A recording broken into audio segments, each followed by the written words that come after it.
I heard a story once about this girl from New York. And she went on this camping trip in the country way out in the sticks with her dad.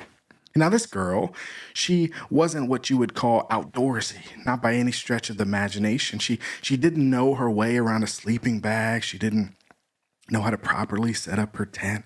And she certainly didn't know how to start a fire. But you see, she was from the city. And she didn't get the privilege of joining that Girl Scouts club or the Cub Scouts. She didn't get to go on that 7th grade camping trip with her class. And she most certainly didn't spend her summers on float trips with her family. She was a city girl, through and through. By all stretches of the imagination, her idea of nature were the trees that lined her neighborhood somehow reaching to the sky through the concrete that surrounded them. But this trip was special because it was with her dad. And as they began the trip, every single sound that she heard, every single piece of greenery that she encountered, even that cool breeze that tickled her skin, it was all new to her. And she loved every single second of it. And all through this trip, she took in the nature, just soaking it up. And her father, like the great man that he is, he was methodical and patient with her while he taught her how to survive a night in the woods. And they worked through putting together the tent, which can be incredibly frustrating and difficult. And they ultimately set up their sleeping pads and their sleeping bags. And they even constructed a fire, right? And on that fire, they cooked their dinner. And when the evening drew to a close and the moon and the stars made their entry into the sky, the girl and her father, they retreated back into that tent that they worked so hard to set up. And they got ready for bed. And just as they settled into their beds for the night, it was as though the heavens opened up and rain began to pelt their tent. And it started really, really slow, but it quickly escalated into this torrential rainstorm. And this girl, this city girl, was filled with terror. But then came the lightning. These huge streaks that filled the tent with light, the night sky going from utter darkness in one moment to the very next moment, this blinding light that filled the tent. And soon to follow was the deafening crack of thunder not to be outshined, these roaring booms that appeared to echo for all eternity. And you can imagine the fear that was gripping this little girl, this pure terror at the power of nature, with only this measly little canvas tent to protect her. But as she looked at her father across the tent, he was laughing. He was sitting up in his sleeping bag with this huge grin on his face, just cackling away. And the little girl was shocked. And do you know what her father said to her? He said, "God sure does know how to put on a show, doesn't he?" Friends, as I stand in this room, God is certainly putting on a show outside. The temperatures are creeping below 10 degrees. There's snow and ice dripping from the sky. From one moment to the next, you just don't know what's going to happen. And the wind, if you listen closely, is playing its own concert outside. It is absolutely a must-watch show, if I were to be honest. And wherever you are, whenever you're watching, you might be experiencing some of the same, some of this awesomeness and maybe even a frightening display of the power that nature wields, that magnificent show that God's putting on. And if you aren't in this very moment, then I'm sure that you've experienced it in one moment or another. And in these moments, it feels like God is trying to tell us something, doesn't it? I had a really packed week. I had so many things on the schedule. It was just jammed full of stuff. And all this stuff that was on the agenda had varying levels of importance, from the minor things all the way up to the very important. And the weekend was promising to bring some of the same energy. There was no relief on the horizon from all of this busyness. And then, like magic, with one swift sweep, God set me, and really all of us, down. God set us down right where we stood and asked, "Are you listening?" And I wonder if you recognized that in the moment, if you heard from God, or if you were too caught up with the disappointment of what you missed out on, or if you were too tied up with rescheduling, or if you were just too focused on forging through the storm. And I wonder if you recognized the sound of God's voice calling at all, or if it was unfamiliar to you for some reason or another. I wonder if you weren't on the lookout for something different than what you actually got, as though you were walking through life with blinders on, as though you looked right past that call. Friends, I wonder because I care. I care about you and your relationship with God. I wonder because I worry also about you and also about your relationship with God. I wonder because I too have failed to hear God calling, to recognize the presence of God in my life, to understand the power that directs my life. And I hope that you wonder too, that you wonder about God, that you wonder about the call on your life, about where you're being led. Because mark my words, all of those things are happening, whether you recognize it or not. There comes this point in our spiritual development and ultimately, to be frank, in our development in general, where we stop expecting God to speak. We just flat give up on it. You see, it happens in different ways for different people, but it happens to all of us. We reach this crossroads in our lives, and we extend our arms to God, and we patiently, or rather impatiently, wait for a response. And when that response doesn't come, and my friends, it rarely ever comes, we just chalk it up as a failure of God. For some of us, that crossroads is a loss in our lives, someone that we hold near and dear to our hearts. And in the processing of that loss, or even a pending loss, we flail our arms around and we cry to God, "Why, Lord, why?" And in that state of being, we somehow expect God to put words to the inexplainable, hoping, wishing, really, that God would or could explain away the hurt, the loneliness, the despair that we feel in those moments. We cry out with a desire and an expectation that God speak up and answer to us, that God explain the rationale behind it all. You know, my mom got diagnosed with pancreatic cancer right at the point that I started college, and it was touch and go there for a little bit. And I remember it vividly because it was almost as though I didn't live it. It was almost as though I was just witnessing it. Like I was just watching a movie on a screen of some other person's life that just happened to look like me and sound like me.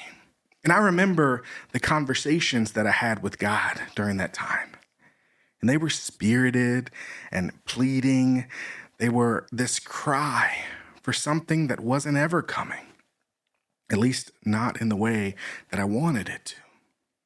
You see, I was looking for peace, but I was looking in all the wrong places, and I was looking in the wrong way.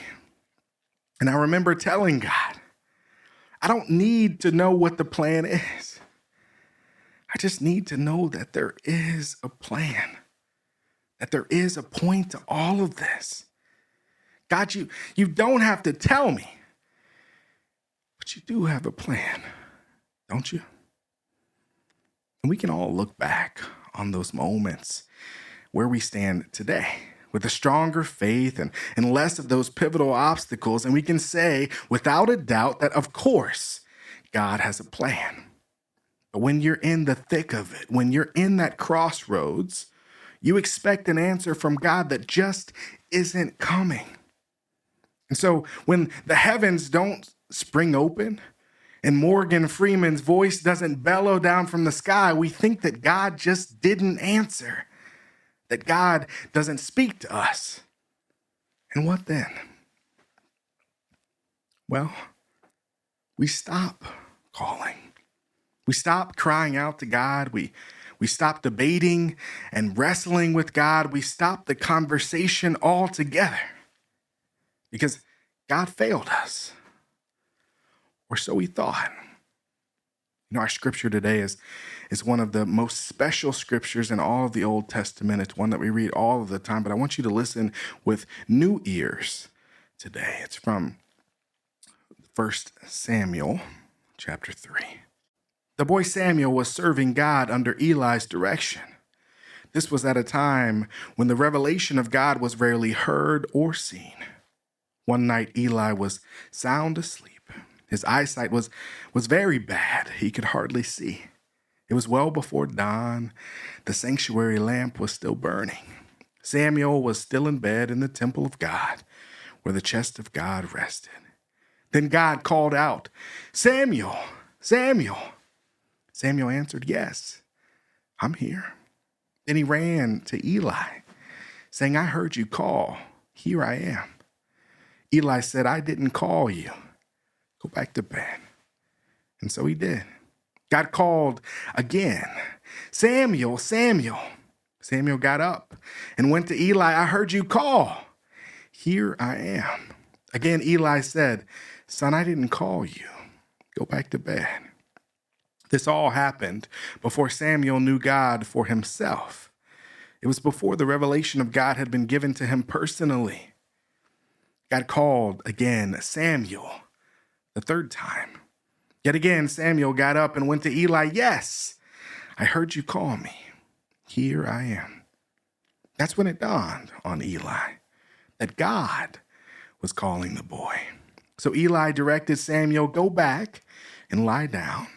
If the voice calls again, say, 'Speak, God, for I'm your servant, ready to listen.'"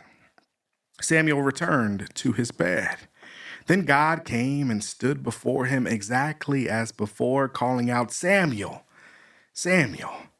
Samuel answered, "Speak, I'm your servant, ready to listen."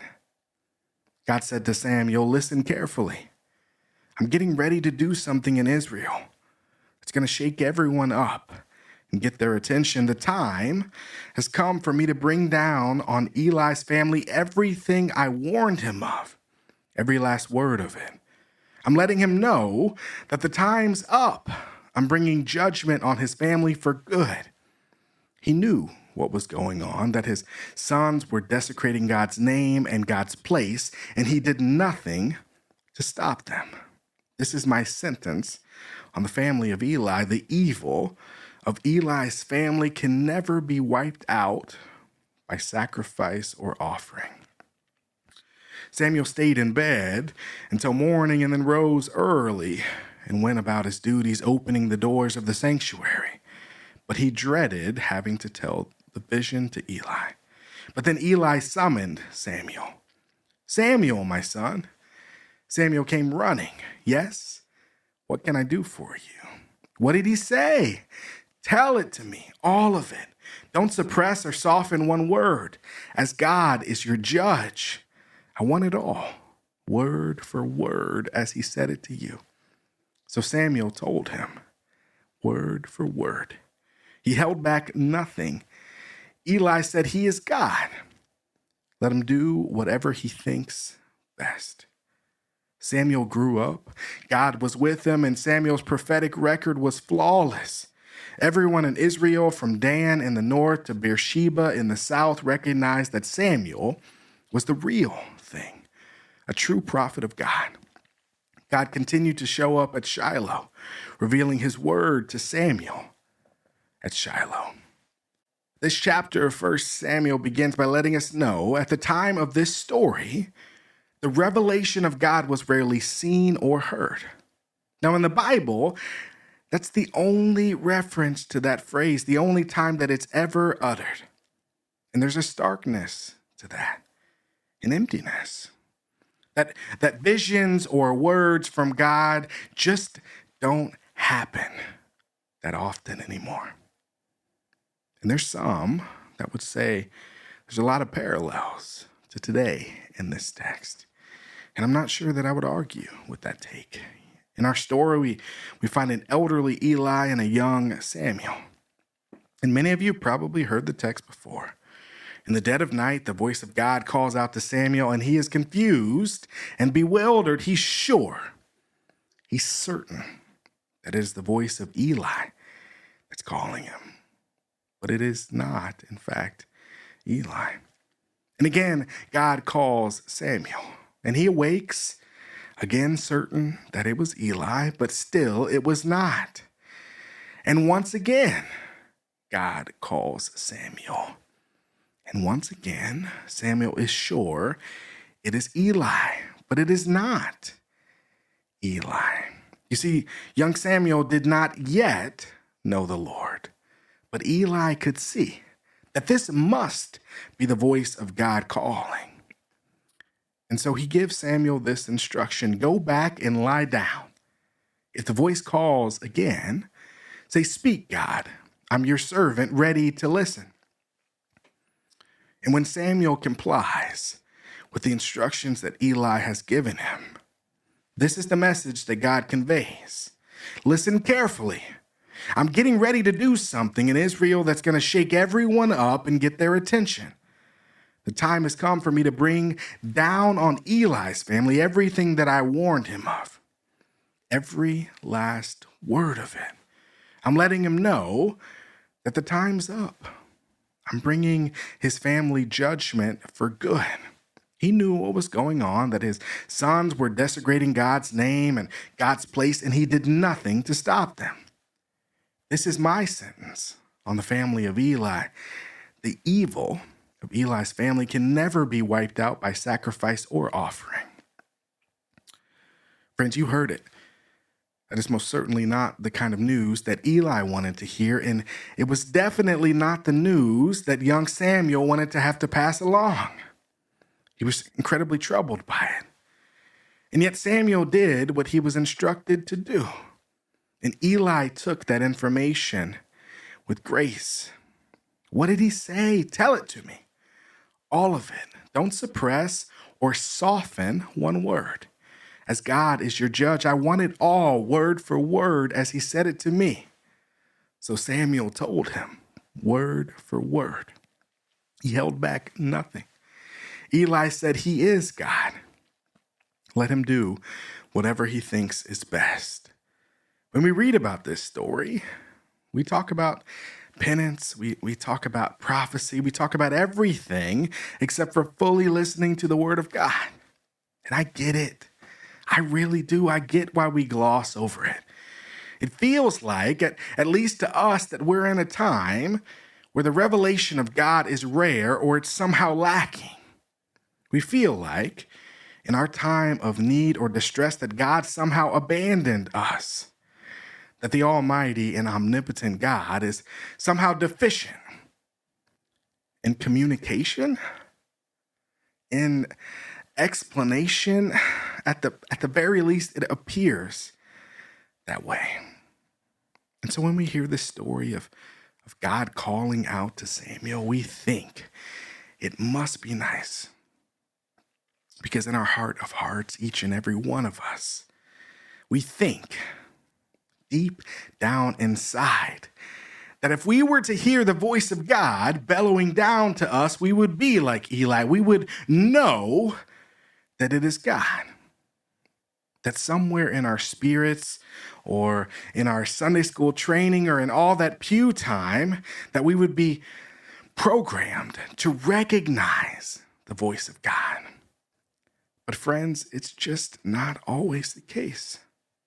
And before you go and you blame your Sunday school teachers or your pastors or your parents for not training you well enough, just think about it for 1 minute. Do you actually know God? Or are you still in the process of getting to know God? We read this text and we see Samuel the prophet. We see the one who speaks to God and who God speaks to, and who ultimately God speaks through. But we look past Samuel the human that displays an eagerness, that displays confusion and maturity and growth and realization and knowledge and even a little panic.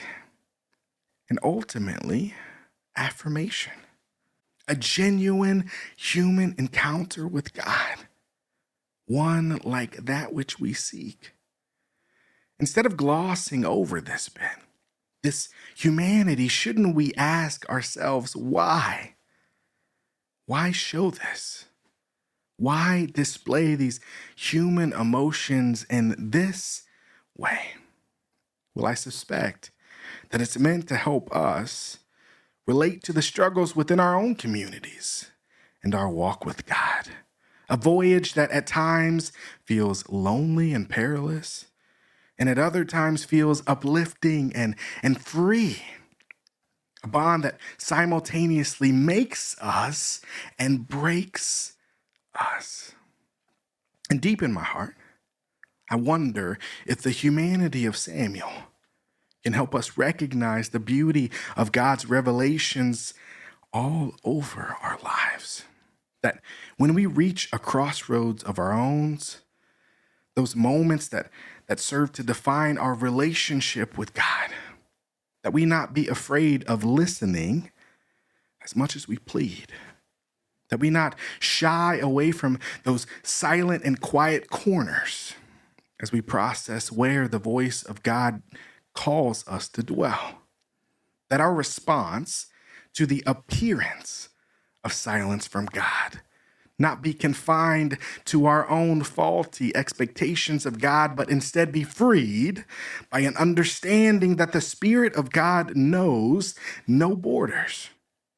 And when we find ourselves stuck in the storms of this life, full of fear and doubt, that we might reach for the peace of God and trust that God will find us on the other side. And above all else, that when we call on God, we might be brave enough to quietly respond, "Speak, for your servant is listening." The distance between you and God is as large as you make it and as small as you allow it to be. And I wonder, what are you going to do to close the gap? Thanks be to God. These are your talks, Tatum. This is the hope of God set free. These are your talks.